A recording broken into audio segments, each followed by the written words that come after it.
Hi guys, welcome. My name is Kieran of the One Zen Fitness Academy. I'm about to go through a presentation that I did as part of a fitness related festival a while ago. But you can't hear this information enough, and I know many personal trainers, nutritionists, movement professionals, etc. have probably done this to death. I probably look at things from a slightly different perspective, and I'm very objective in the way I deliver, or at least I hope I am. And if you're looking to improve health and vitality, then everything I'm about to go through on this video will ensure that happens, and there's some big wins that we can get quite easy.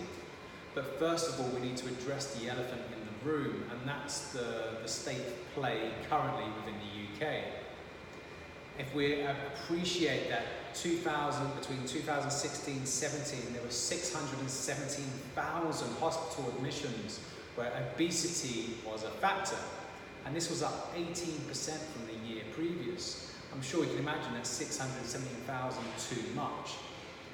Now, the reason why I start with this stat is because a lot of people believe that these health-related issues are not going to happen to them, but unfortunately the stats tell us a different story. We know that 26% of adults are obese and 35% are overweight. And this is based on BMI. And you may be sitting there thinking, well, BMI isn't the be-all and end-all in terms of representing overweight and obese. And you're right, it's not. You'll get the added argument where people will say, well, the top athletes like rugby players are technically obese. And I'll say, yes, technically they are. And their fitness offsets their body mass and all these other things. I want to make clear that being in a top sport doesn't mean you are healthy. There is a change in psyche in top sports at the moment where they're putting the athlete first, and it's called human first. But I can assure you now that when that athlete stops, they've still got the same mass, but maybe a lot less training. And the BMI still represents almost half of the population who aren't doing the required amount of physical exertion. So it's still relevant for some, it might just be less relevant for someone else. I don't think we need to be so absolute in our approach. We know that 1 in 5 children in year 6 are obese, 1 in 10 children in reception year, so that's like ages 4 and 5, are obese. 34% of men and 23% of women completed the minimum amount of aerobic and strength exercises per week. The minimum amount of aerobics, 30 minutes a day of moderate intensity movement, which basically represents a mild sweat, increased breathing rate, increasing heart rate. Strength exercises can just be body weight, your standard push and pull, squat, lunge, and so on. People just aren't doing this. We know that the average sprint last year spent 14 and a half hours sitting. This has come down this year to 11 and a half hours. We have a lot of companies getting those adjustable desks where you can stand up and so on. We know that 1 in 6 adults each week in the UK experience depression or anxiety-related disorders, and 1 in 5 Brits currently think about ending their own lives. The time has been and gone to brush under the carpet or deny depression, anxiety, panic disorders, OCD, post-traumatic stress and so on as something that's just in your mind, because they are real for a lot of people and we need to talk about them.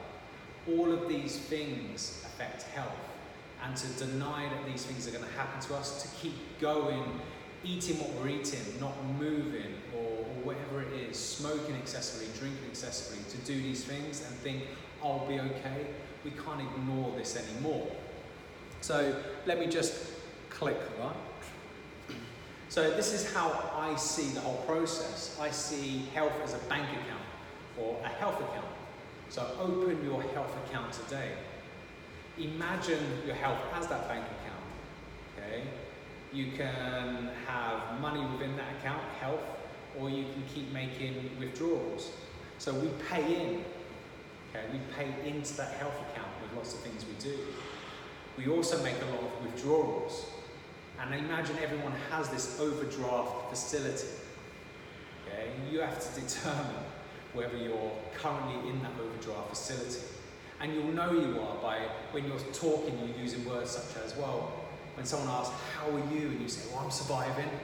You know, I'm okay. You're probably in your overdraft. Okay, so we're going to look at what determines me paying in, what determines me making a withdrawal, and what can I do about it? So what does a general lifestyle look like? One where you're making withdrawals. And this may scare you, but this is a typical example. So imagine this is John Wolfcastle. That's my alias, by the way. I didn't sleep last night, or I had about 5 or 6 hours. I woke up feeling absolutely knackered. I need a coffee. Oh, I'm running late for work. I've got no time for breakfast. Oh, I hate my job. That guy sitting near me, I think his name is Dave. I really don't like him.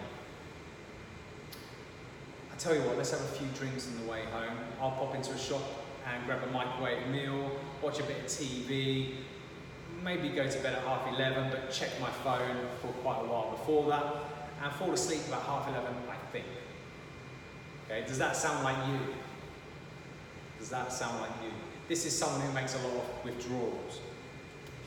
This is someone who makes a lot of deposits into their health bank account. So they had a good night's sleep, around 7 to 8 hours. They went downstairs, had breakfast, maybe porridge and blueberries, just an example. And I wanted a coffee, as opposed to need a coffee. I got to work, which was aligned with who I am, my core values. Great people, made to feel valued. Went for a walk after work, met up with some friends who joined me. They did some exercise as well. And I may have done or felt the need to do a bit extra. I went home, watched a little TV, checked my phone, but made sure that I stopped these things around 9 o'clock. Read a book, thought about all the things I'm grateful for, and then went to bed about 10:30. It may not sound an awful lot different, but actually, it changes a lot. The little things that we do can change an awful lot, and that's what we're going to go into. So now's the time for a refocus. Focus on the things that you can actually change. Don't worry about the things you can't right now, like your job. You may think, well, actually, Kieran, I hate my job. Well, that may take time. The average person spends between 6 to 8 months looking for a new job. And it's not just a job, maybe you want to change careers. That's why I provide the One Zen Academy, so people can actually change their careers from the jobs they don't like. You decide what you want to do. No one can tell you. I can't dictate or tell you exactly right now what you should do. You're a grown-up. You decide what to do. But I know this. Do what you've always done. Get what you've always got. That's for sure. So are you ready? So generally, the markers of improved health are as follows. So these are the ones on the National Health Service in the UK. And these are the ones that currently measure. I appreciate for the biohackers in the world, there are millions and squillions of measures.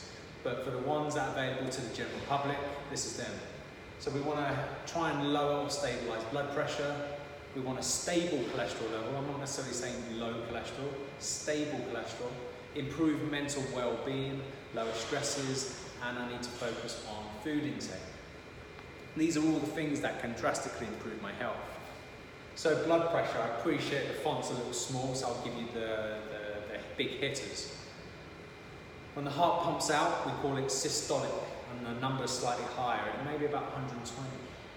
In between heartbeats, we call that diastolic, the second number, and that would be 80. So the general standard blood pressure that we measure against is 120 over 80. The first number is affected by everyday life, our perception of things, as well as the foods we ingest, etc. Over time, this can increase the second number, which should remain stable.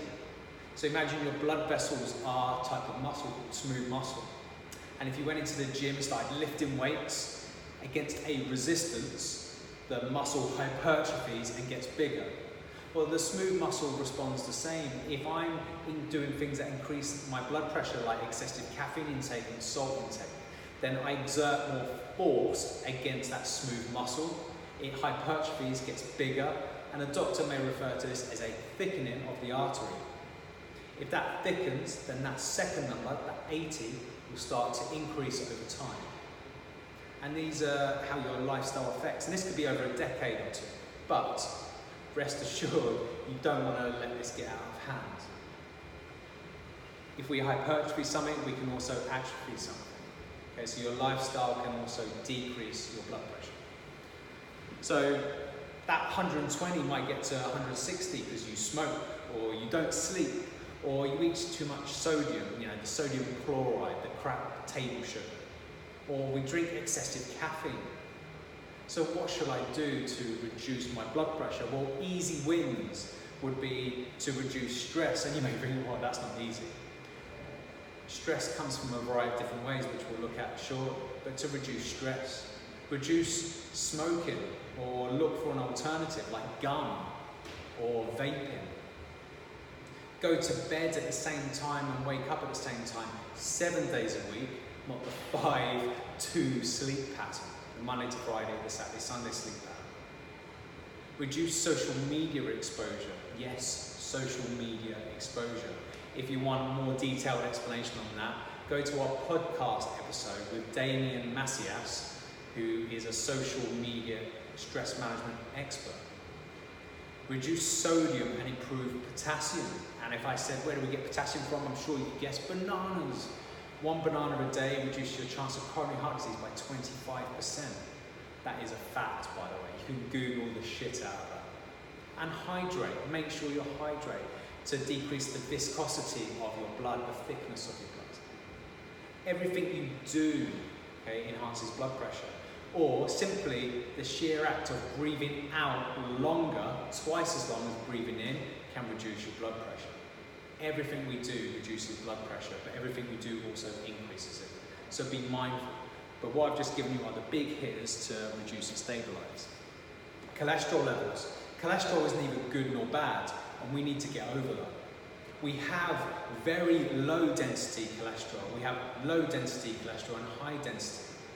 The low density tends to stick to the edges, that's why it's seen as really bad.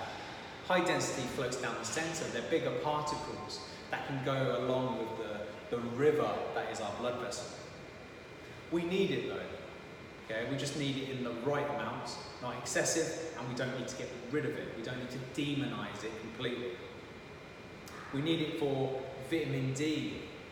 So we take a little bit of UV light, bind it to cholesterol, and we use it like that. So you can imagine in times when I'm not getting enough vitamin D, my body may respond, my liver may start churning out more cholesterol in a bid to try and get more vitamin D in the body. Which means we need to get outside more. So we know sun exposure and going for walks in nature, getting exposure on your skin, help a great deal with this. We know we need cholesterol for hormonal levels. So we make a master hormone called pregnenolone out of cholesterol, and pregnenolone can then make either cortisol, our stress hormone, or estrogen, the female hormone, testosterone, the male hormone. In times of increased stress, we have a pregnenolone steal. So instead of making estrogen, instead of making testosterone, we make high levels of cortisol at the expense of our sex hormones. Cortisol's main job in times of stress is to keep you going and to try and temporarily decrease inflammation. To keep you going, it needs to access energy. To access energy, it means there's more energy in your bloodstream. We call this sugar. So we know that increased stress levels, increased cholesterol, and increased circulating blood sugar level. So we need to get outside more, reduce stress, ingest more monounsaturated and omega-3 fats, which will help removing that sugar from your bloodstream and pumping it into the muscles. And generally, we're seen as an anti-inflammatory, all-round health improvement. But ingest more of the good fats.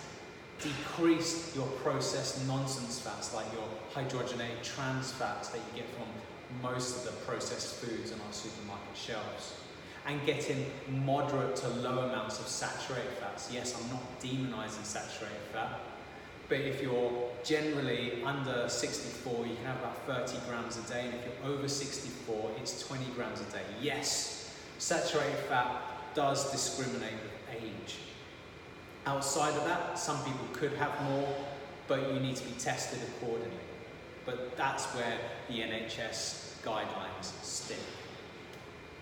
Mental health. We know that mental health is a spectrum going from bad to good, just like physical health. And now when I say mental health, it's not a derogatory comment or a negative one. We know mental health or depression is really the big one. We know it's multifactorial, not one size fits all. We have things like post-traumatic stress, OCD, low mood, anorexia, bulimia, anxiety, panic attacks, and so on. And these all are mental illnesses that have multifactorial causes.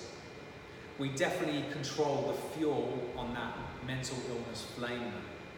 So there may have been an event that happened in your life that causes depression. Imagine that flame flapping in the wind.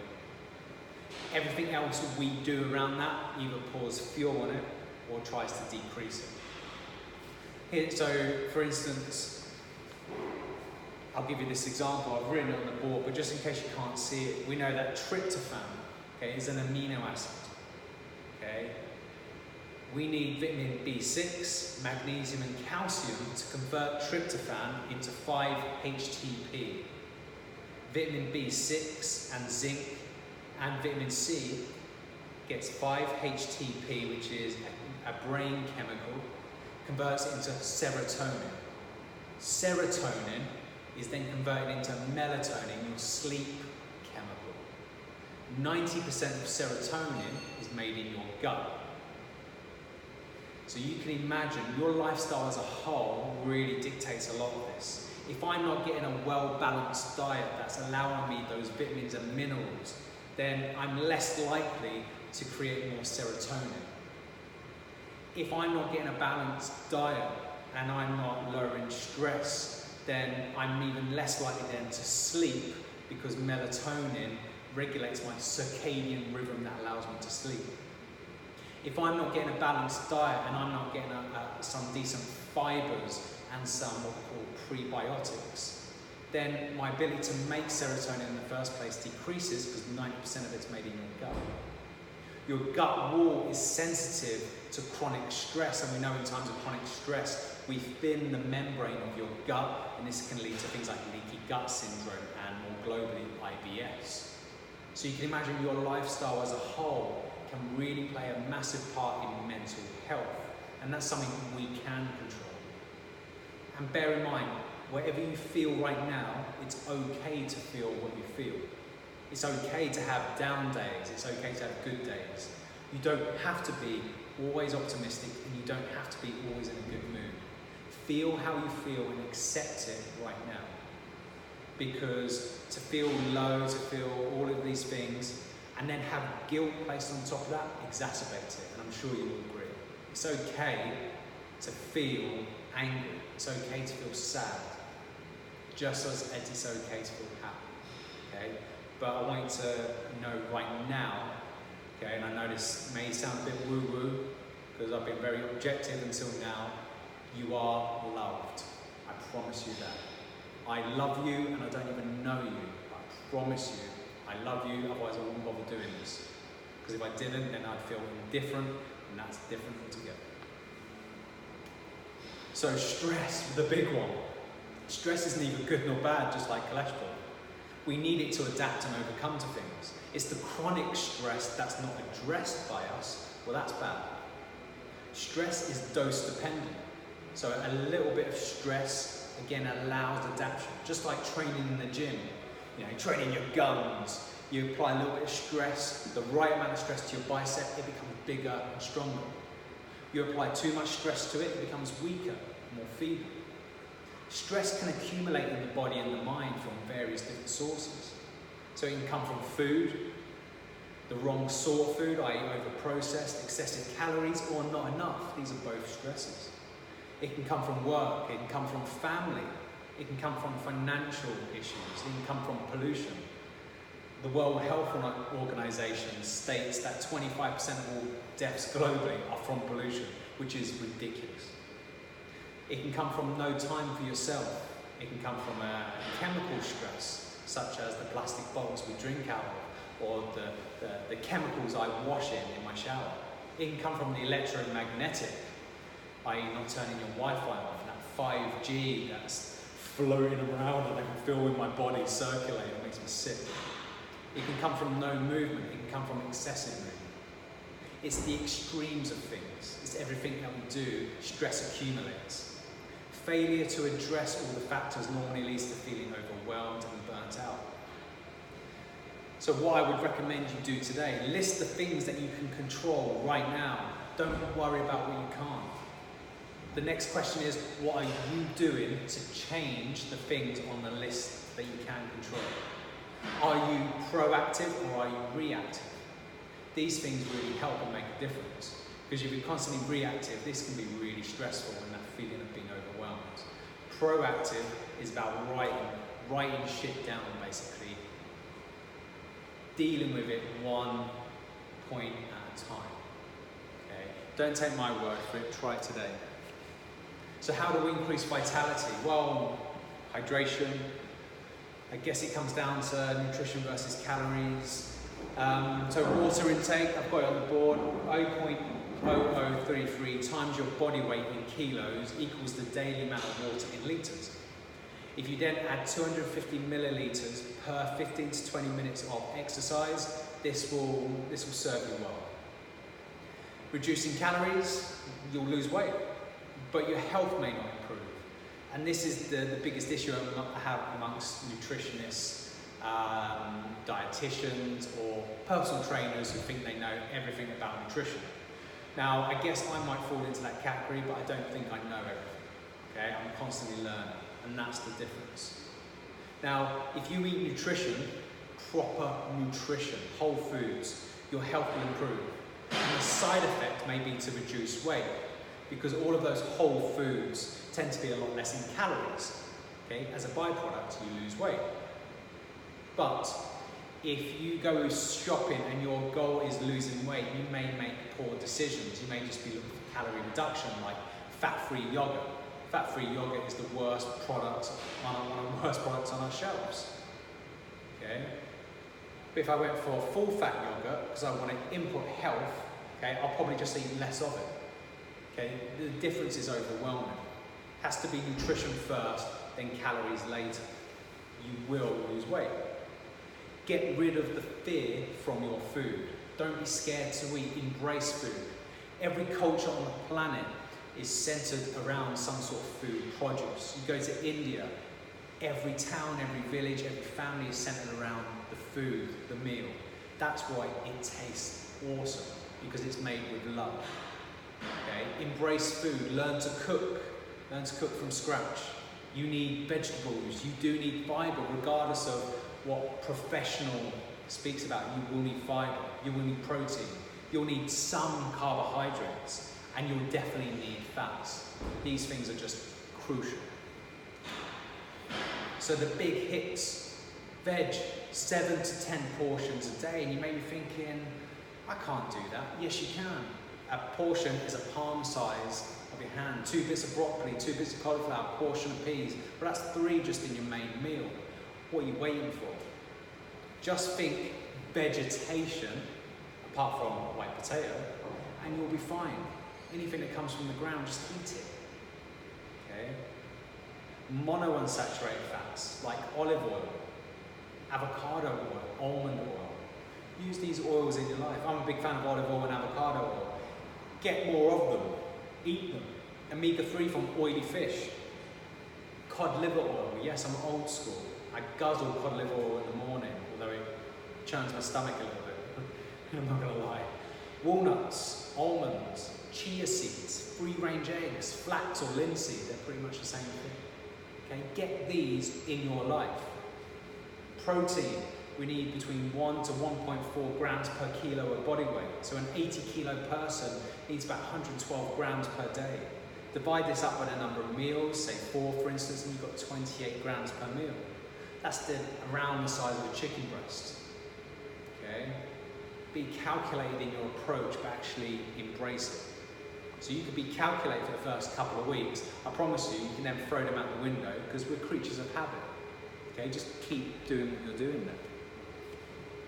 So it comes down to Paul Chek from the Czech Institute stated working in versus working out. So working out, we go to the gym, we get rid of energy. Working in is about inputting energy into the body. So workout expends energy, great for weight management, anxiety-related stress, improving cardiac health, improvements to physiology. Really bad if you're feeling overwhelmed, burnt out, or lack energy. You work in to increase energy and vitality, things that pay into your health account. These could be things such as yoga, tai chi, walks in nature, meditation.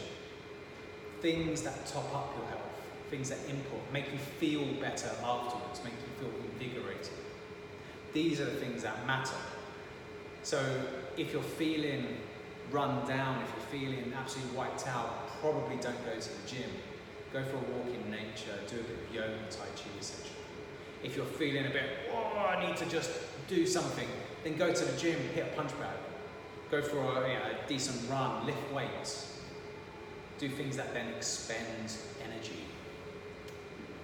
So that's the general overview, the big hits, the low-hanging fruits of how to improve health and vitality. I hope this made sense. It's not, completely out of your control, and you don't have to spend any money doing these things. Okay, health is for everyone. But if you did want more information, then listen to our One Zen Fitness podcast, downloadable on iTunes, Spotify, Podbean, and Apple Podcasts. Search using the search bar, One Zen Fitness, subscribe, and give us a 5-star review, please. Or go to onezenacademy.com or .co.uk, we have both, to learn about all these things plus much more, or join us in one of our qualifications.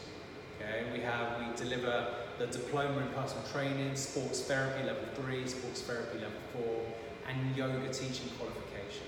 Alternatively, send me an email, kieran.cronin@yahoo.co.uk, it's just at the bottom there, or go to our website and use the contact page for more information. So I hope this has helped you. It is made with love, and I wish you all the best for the future. Thank you.